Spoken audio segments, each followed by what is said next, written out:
नमस्कार दोस्तों, मैं कुणाल कौशल स्वागत करता हूं आप सभी लोगों का मेरे YouTube चैनल क्रिएटर्स पर।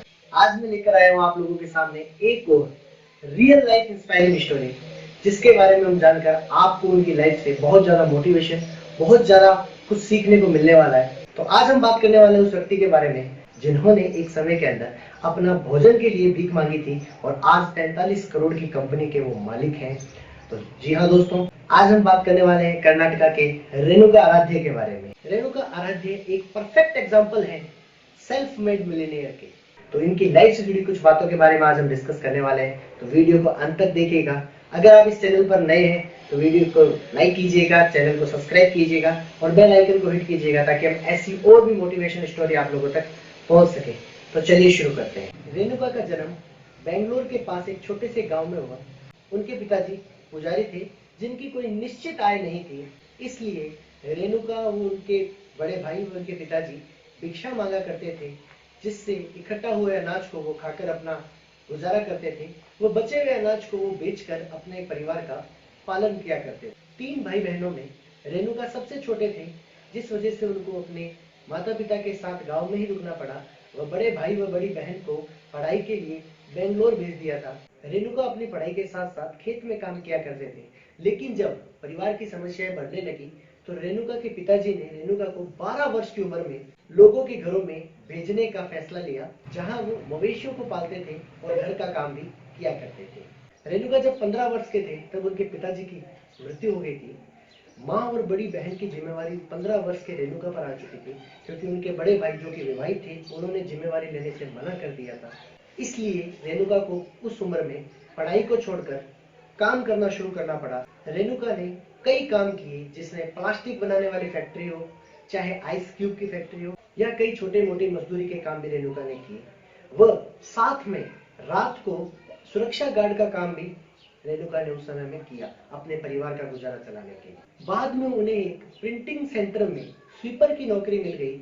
उनकी ईमानदारी से वहां के ओनर काफी खुश हुए, जिससे रेणुका ने 1 साल तक प्रिंटिंग सेंटर में छपाई के काम में मदद की। उसके बाद रेणुका ने मशहूर श्याम सुंदर ट्रेडिंग कंपनी में एज ए सहायक के रूप में काम किया, जहां पर उन्हें 1 साल के अंदर एज ए सेल्समैन वहां पर पदोन्नत कर दिया गया। ये बात 1987 की है, जब रेणुका ने नौकरी को छोड़कर खुद का व्यवसाय करने की सोची। उन्होंने सूटकेस के कवर का व्यवसाय शुरू किया, जिसे वो साइकिल पर डालकर गली गली घर घर जाकर बेचने का कार्य किया करते थे। उनका यह व्यवसाय विफल हो गया। उन्होंने इस व्यवसाय में काफी पैसे भी खो दिए थे और बिना किसी विकल्प के साथ वो एक सुरक्षा गार्ड बनकर वापस लौटे थे। 20 साल की उम्र में रेणुका की शादी हो गई और उनकी वाइफ पुष्पा के उनकी जिंदगी में आने के बाद रेणुका ने कभी पीछे मुड़कर नहीं देखा। उनकी वाइफ ने भी घर चलाने में उनकी मदद की, जिसके लिए उन्होंने एक कपड़ा कारखाने में काम करना शुरू कर दिया और प्रति महीने का लगभग 600 रुपए उन्होंने भी कमाना शुरू कर दिया। वह रेणुका एक्स्ट्रा इनकम के लिए कभी माली का काम करते तो कभी नारियल के पेड़ पर चढ़ने का काम करते। एक पेड़ पर चढ़ने का रेणुका 15 रुपया लिया करते थे। वह कभी कभी तो रेणुका एक दिन में 20-20 पेड़ भी चढ़ जाया करते थे। ऐसे करके वो अपनी एक्स्ट्रा इनकम भी बना रहे थे। ड्राइविंग करने का विचार रेणुका को तब आया जब वो अपनी शिफ्ट में काम कर रहे एक ड्राइवर के साथ उन्होंने बातचीत की और उन्हें महसूस किया कि ड्राइविंग एक स्किल है जो कभी भी आउट ऑफ फैशन नहीं होने वाली। तब रेणुका ने ड्राइविंग सीखने का निर्णय लिया और कुछ पैसे अपने रिश्तेदारों से उधार लिए। वह अपनी शादी की अंगूठी को बेचकर ड्राइविंग का कोर्स किया, वह लाइसेंस भी बनाया। जिसके बाद उन्होंने एक टैक्सी चलाई। एक चालक के तौर पर उनका पहला दिन कुछ घंटों तक ही चला, क्योंकि उन्होंने टैक्सी को उलटते हुए एक गेट में घुसा दिया था, जिससे काफी नुकसान भी हुआ और रेणुका काफी निराश भी हो चुके थे। जिस टैक्सी सर्विस के लिए रेणुका टैक्सी चला रहे थे, उन्होंने उन्हें काम से भी निकाल दिया था। लेकिन वो हारे नहीं, थके नहीं, बल्कि उन्होंने बाउंस बैक किया। उन्होंने एक टैक्सी ऑपरेटर सतीश रेड्डी से दोबारा ट्रेनिंग ली और ट्रेनिंग खत्म होने के बाद जब रेणुका 3 दिन तक खुद से सही से टैक्सी चलाने लगे तो सतीश ने उन्हें एक यात्रा पर जाने का आग्रह किया। उस यात्रा में रेणुका काफी नर्वस और सुपर सावधान थे, क्योंकि वो पहले एक दुर्घटना से रूबरू हो चुके थे, इसलिए बहुत ज्यादा सावधानी वो इस यात्रा में बरत रहे थे। वो बाद में यात्रियों की प्रतिक्रिया ने रेणुका का आत्मविश्वास बढ़ाया। सतीश रेड्डी के साथ रेणुका ने 2 साल तक काम किया वो बाद में रेणुका एक ट्रांसपोर्ट कंपनी में शामिल हो गए,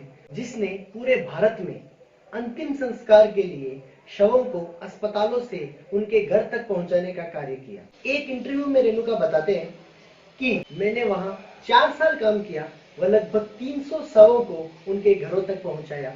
कई बार तो 3-3 दिनों तक अकेला शव के साथ सफर किया, ट्रेवल किया। इस चीज ने मुझे कभी डराया नहीं, डिगाया नहीं, क्योंकि हमेशा मैं ये महसूस करता था कि मैं बहुत सौभाग्यशाली हूँ कि मृतक को उसके अंतिम समय में मैं उसके परिवार तक पहुंचाने का कार्य कर रहा हूँ। मैं एक ड्राइवर होने पर गर्व महसूस करता था। रेणुका अपनी नौकरी से खुश थे, लेकिन एक विचार ने उन्हें प्रेरित किया खुद की कंपनी बनाने के लिए। वो विचार क्या था? उस एजेंसी में रेणुका को अपनी ट्रिप के बाद एक ट्रिप शीट फिल करके एजेंसी को देनी होती थी।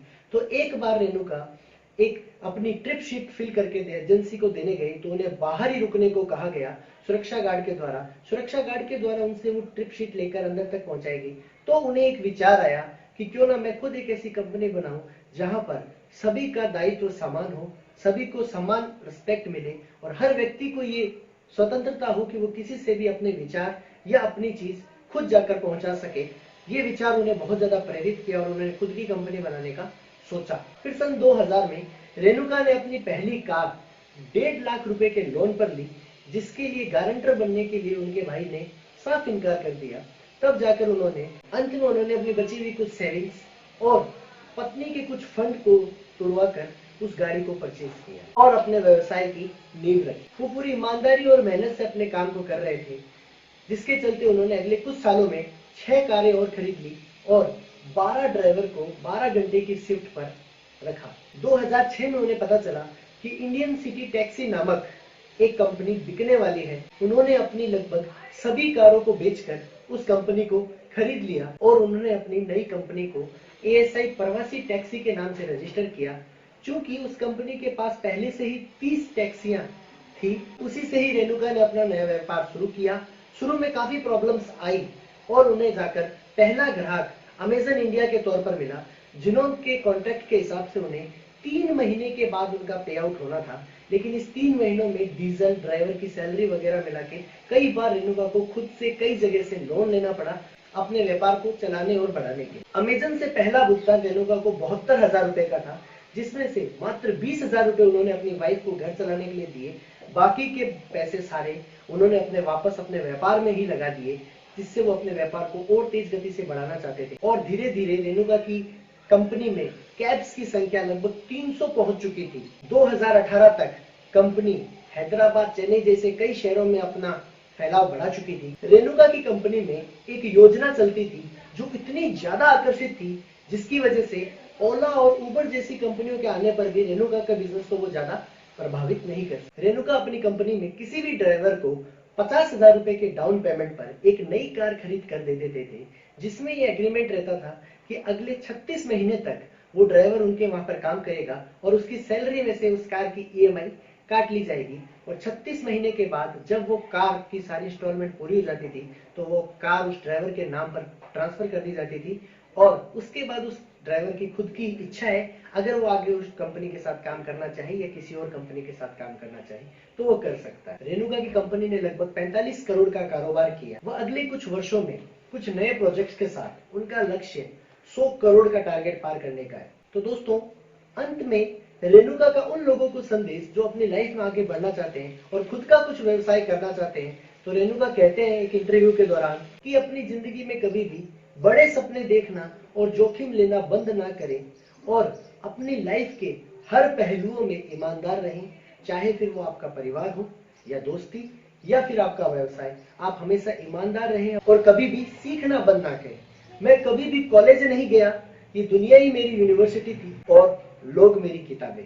तो दोस्तों, ये थी रेणुका आराध्या की कहानी, जो एक भीख मांगने से शुरू हुई थी और आज खुद की 45 करोड़ की कंपनी के मालिक हैं। तो इस स्टोरी से हमें सीखने को ये मिलता है कि हमें लाइफ में कभी भी हार नहीं माननी चाहिए। अपने गोल, अपने सपनों के हमेशा के पीछे भागते रहना चाहिए। एक सपना जो भी आप देखते हैं उसे पूरा करने के लिए अपनी जी जान लगा देना चाहिए। आखिरी सांस तक उसके पीछे लगे रहना चाहिए। ड्राइविंग सीखने का जब रेणुका ने सोचा, बहुत परेशानी आई और इसके बाद भी पहले ही दिन उनका एक्सीडेंट हो गया हिम्मत टूट सकती थी, वो हार सकते थे, बैठ सकते थे, लेकिन उन्होंने बाउंस बैक किया। तो आप भी अपनी जिंदगी में कभी भी गिरते हैं, कभी भी अगर डाउनफॉल आता है तो हारे नहीं, थके नहीं, बाउंस बैक कीजिए और अपनी लाइफ में आगे बढ़िए। तो मैं उम्मीद करता हूं कि आज की स्टोरी आप लोगों की जिंदगी में बहुत बड़ा परिवर्तन लेकर आएगी। अगर आपको ये वीडियो अच्छा लगा है तो लाइक कीजिएगा, शेयर कीजिएगा, कमेंट बॉक्स में कमेंट कीजिएगा, सब्सक्राइब कीजिएगा अगर इस चैनल पे आप नए हैं, और इस वीडियो को शेयर कर दीजिए अगर आपको अच्छा लगे अपने व्हाट्सएप, इंस्टाग्राम, फेसबुक के ग्रुप्स वगैरह में। पर्सनली भी अगर आप किसी को भेजना चाहें तो भेज सकते हैं। Wish you all the best. जय हिंद। Thank you.